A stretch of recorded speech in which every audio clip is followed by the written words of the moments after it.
Hello everyone, my name is Roberta McAfee Robertson of Love Race Music. We promote a better world through music. Our music speaks about pressing global issues, and we also create the platform to address these issues, to raise awareness and encourage individuals, organizations and governments to take action for a more equitable and a harmonious world. As part of our Better World campaign, the theme for the month of October is sustainability. And I do have with me here Professor Kwesi Bonsu, who is going to share his thoughts on the importance of sustainability in organizational operations and individual level. Welcome, Prof. Thank you very much. So, Prof, I'm sure my audience would like to know a little bit about you. Kindly introduce yourself. So like you mentioned, I am Kwesi Bonsu, Professor Bonsu for short. I work at the University of Ghana, Department of Agriculture, Economics and Agribusiness. And I've been here for more than 20 years, nearly retirement actually. So over here, I do teaching and research. My research focus is on agricultural resource use, efficiency. I also do benefit cost analysis, project management, evaluation analysis.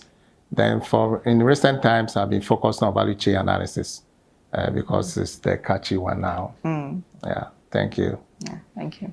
Yeah, Prof. So why is sustainability so important to us as a global community? So sustainability is very important globally.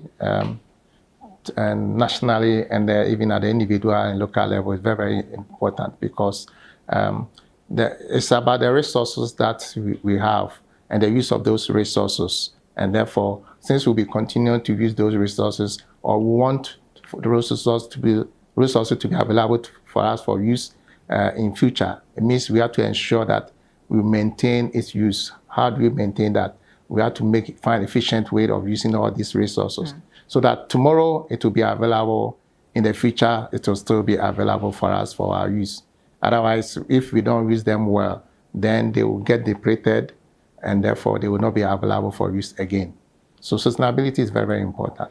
In your view, how concerned are we about sustainability, both at the local level and the international level? Yes, we are much concerned because individually, maybe you may not physically be concerned or know about it, but in taking action in terms of the resources that you have individually, how you want to use it, how you want to maintain it, and even how you want to make it available for your children and children's to use the resources that you have, it means that you are concerned.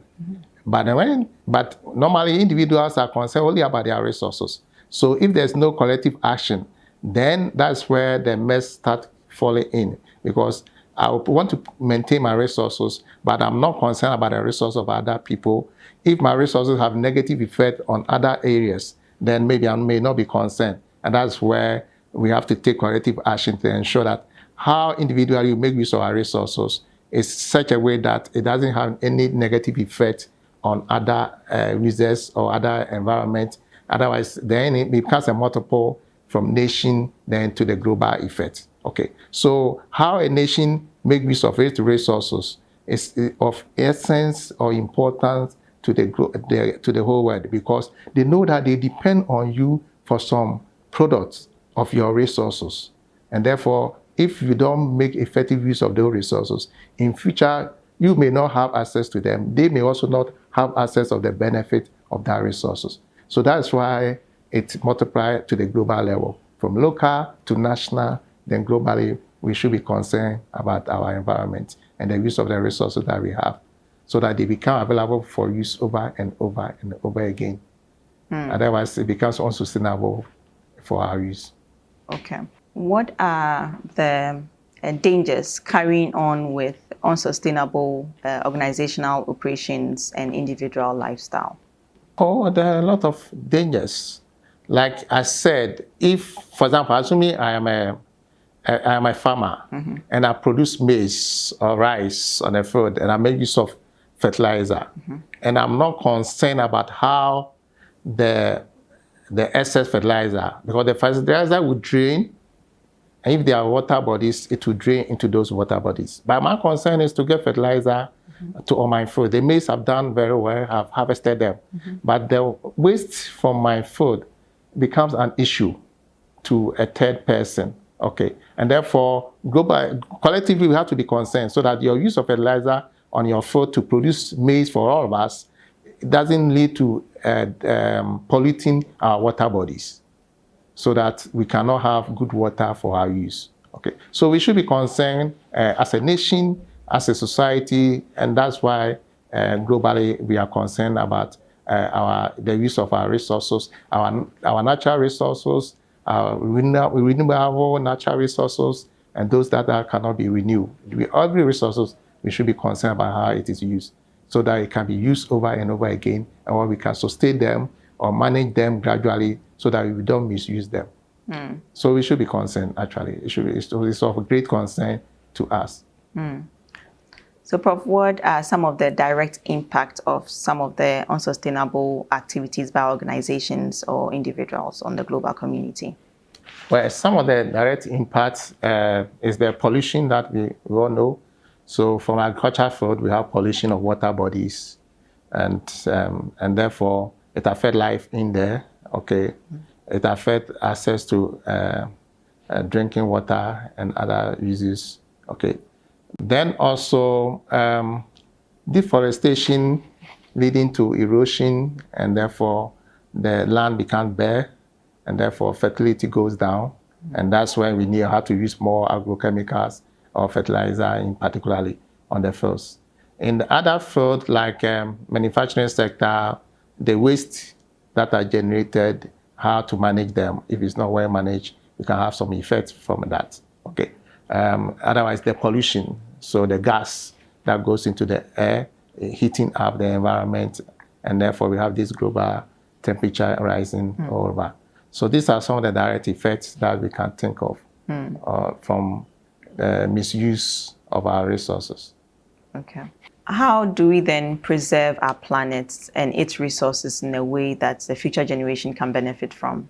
So to preserve our planet, so collectively we have to come together, so that we take the necessary measures from the global level to national level to local level, and see to its implementation. So globally, nations have to agree on the way we say we want to maintain the rise in temperature below 1.5 degrees Celsius over a certain period of time. What are the measures and what are the compromises and that we need to make from the developing world to the developed world?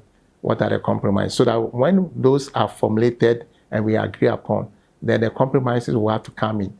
Those who have to find a new way of production so that their machines don't generate the waste that heat up the environment. Okay, so we all agree on those ones and then ensure that we implement those measures. So otherwise, we always come back to square one. Okay, every year our international community meets on climate change and climate issue, but the implementation is always a challenge. So we have to, the little that we are able to agree on, we should be able to implement them to the full, so that ensure that indeed we can sustain our environment. Otherwise, we are wasting our time meeting every year internationally. What I take from this is the balance between, the balance of the resources that we have in terms of usage, and coming to agreement to have a certain way of doing things that will actually protect us and the environment that supports us. That's my personal thing. What would be your call to action to the general populace or to the global community? The call to action is for us to be very proactive and ensure that the measures that we have, and therefore the regulations and the rules that we have agreed, that it will help protect our environment, it will help to sustain our resources, we implement them to the full. And therefore, as a nation in Ghana, we have our EPA, Environmental Protection Agency, as the leading implementer of the policy and the regulation. And they have to ensure that our industries, our agri sector, because most of the agri setup, you have to get permit. Okay, the big ones, you have to get permit before you can operate. All those rules are followed. So the use of agrochemicals, the use of fertilizer, and all those things, measures are followed. And that's very important. The other thing is to ensure that we continue to advise and educate our farmers, our small-scale farmers, because they are a lot. And collectively, the waste that they generate in terms of the waste from fertilizer use is enormous. And therefore, we have to continue to educate them to ensure that the approved way of production are followed so that we can sustain our production, we can continue to produce a more efficient way so that we can then have all the resources that are available to us for use again and again. So these are some of the measures so nationally, I don't know whether we have an annual event that organizes trying to ensure that we sustain our resources, the use of our resources. Maybe EPA can lead that in Ghana. But globally, every year they meet under a conference in terms of the climate conference to ensure that they remind the society about the need to keep our environment, the need to maintain the use of our resources, the need to ensure that we have efficient use of our resources so that we can then sustain it for the future. So these measures have to be implemented and followed through. I don't know who is the police person to police the global effect. Maybe UN. And so UN should be biting when nations that form the UN and have agreed are not implementing what they are agreeing to do. Okay. Nationally, we have our EPA, and therefore EPA should be very effective where there are needs for sanction. Those sanctions should be applied, and irrespective of the person involved or the company or society involved. So that is very important. That that should be the call to action. For the call is that we should be very proactive and follow the measures that we ourselves have put up. That if we do A, B, and C, we can maintain the use of our resources for the future. Thank you so much, Prof. We do appreciate your thoughts. Thank you very much for having me. Great. This is Love Race Music, promoting a better world through music. I am Roberta McAfee Robertson. Thank you.